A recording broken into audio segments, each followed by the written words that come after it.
how to get someone's Facebook from their phone. So that is what I'm going to show you guys in this super quick and easy tutorial. So let's get into it.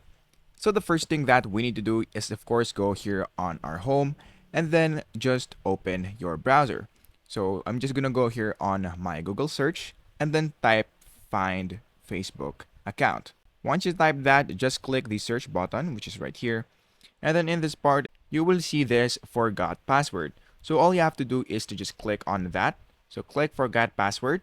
And then once you click that, you will be redirected into this website wherein you will see that you can now find your account using your mobile number or email address.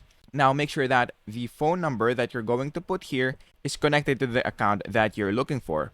So just type your phone number right here. So let's say for example that this is the number of the account that we have, and then just click continue. So just click that, and then once you do that, as you can see, this is the account that we're looking for. Now, if that is your account, all you have to do is to type your password so you can log in, or you can try another way logging into your account. However, if this is not your account, you will have an option to see this isn't my account so that you can find another account that is associated with that number. So that is basically it. That is how easy it is. Once again, that is how to get someone's Facebook from their phone.